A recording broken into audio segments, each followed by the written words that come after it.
let's talk numbers with Steve. Well, let's talk about the V2 first, huh, Steve? Yeah, V2 is super impressive. Again, 955, 959 here. It made peak horsepower of right around 146.2, and actually it repeated even in the 100ths of a horsepower there, and 73.58.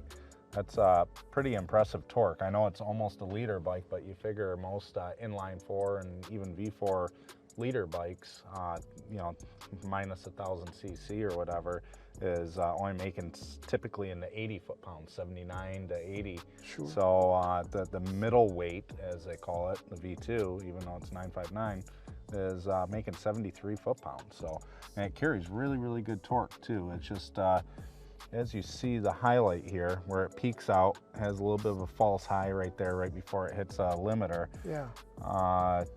It's actually carrying quite a bit more torque and horsepower in this lower rev range, and this just explains that, or demonstrates that the V2, especially around track, would be ridden completely different. You know, you'd be choosing different gear ratios. There's different final drives and different internal transmission gear ratios, but you'd be using a completely different riding style from you know, the L twin to the V4, especially, you know, your bike, the R. And then we have the V4 R.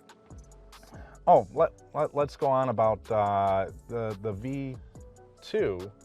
Has 16 miles on it, has just slip-on Akrapovic mufflers on that bike. This is true, yes. So other than that, the bike is bone stock, and it picked up a solid 13 horsepower from another day, another time of that bike being dynoed bone stock. Yes. So this bike, probably even in the summer, after it has a few hundred miles on it, the V2, we might start seeing nearly 150 at the rear wheel. I think so. I think it's very possible after it's broken in, if any of you viewers believe in breaking them in properly, breaking them in hard. All my bikes have run amazing after heat cycling them and not babying them. Yeah, mine too. And Brock is a very is an advocate of that type of breaking in as well. Yeah. So let's talk about the V4R. There's nothing new here besides for, you know, we see how it overlays, and especially after it gets to a certain point where it crosses over, where the V2 is signing off right here at about 10,500 RPMs. Yes. They cross, and this is where the V4R just continues to carry up and up and up and up and away. So, you know, we see revs all the way up to, you know, nearly 16,000 RPMs. There's a higher rev limit in 6th gear on the V4R. So if any of you guys are, you know, questioning only seeing 15.6, 15.5 out of it, it's because they're being dynoed in 5th gear. Excellent, Steve. Yep, good to mention.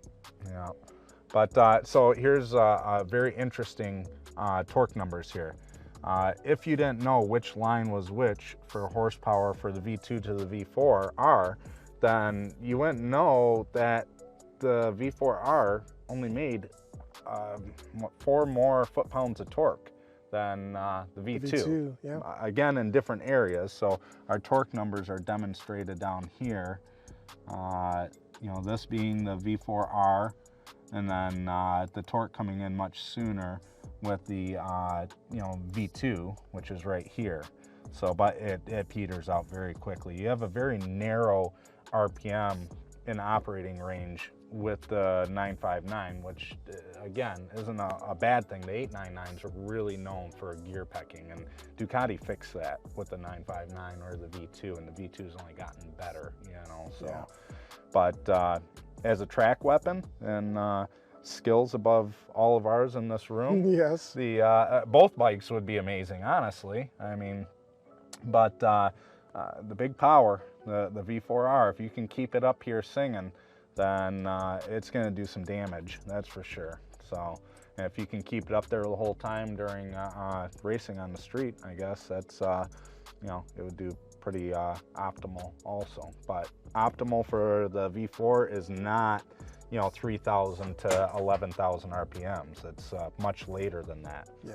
So that bike, when you cruise around and at low speed, you're always above 5,000 RPMs That's anyways, right. and Yeah. it feels like it's nearly idling. So your passenger car would be screaming for mercy. Yes. So. All right. Well, thank you, Steve, also known as 5 Up. All right. Our fun-filled day of putting these bikes on the dyno here at Ducati Detroit is over.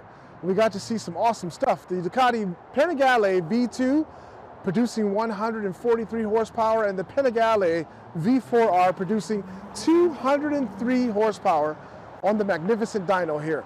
Pretty outstanding numbers. But stay tuned, because in a little bit, we're going to put the 2020 Ducati Panigale V4 S with all of its awesome revisions on the dyno here after it gets broken in and we install and a Krapovich exhaust onto it, so we can see how that bike performs up against, at the same time, same day, the Panigale V4 R. So if you're new to my channel, hit the subscribe button. If you're already a subscriber, tap that bell and you'll get notified when new content is uploaded. Speaking of the 2020 Panigale V4 S, here it is, with its revised bodywork, winglets that closely resemble my beautiful V4R, but these winglets and fenders and whatnot, they're all plastic. Yes. Instead of carbon fiber, which you find on the V4R. Still looks great nonetheless. So stay tuned, folks. We'll get this thing on the dyno real soon after we put some break-in miles on it. Stay tuned for more videos, and thanks for viewing from Ducati Detroit.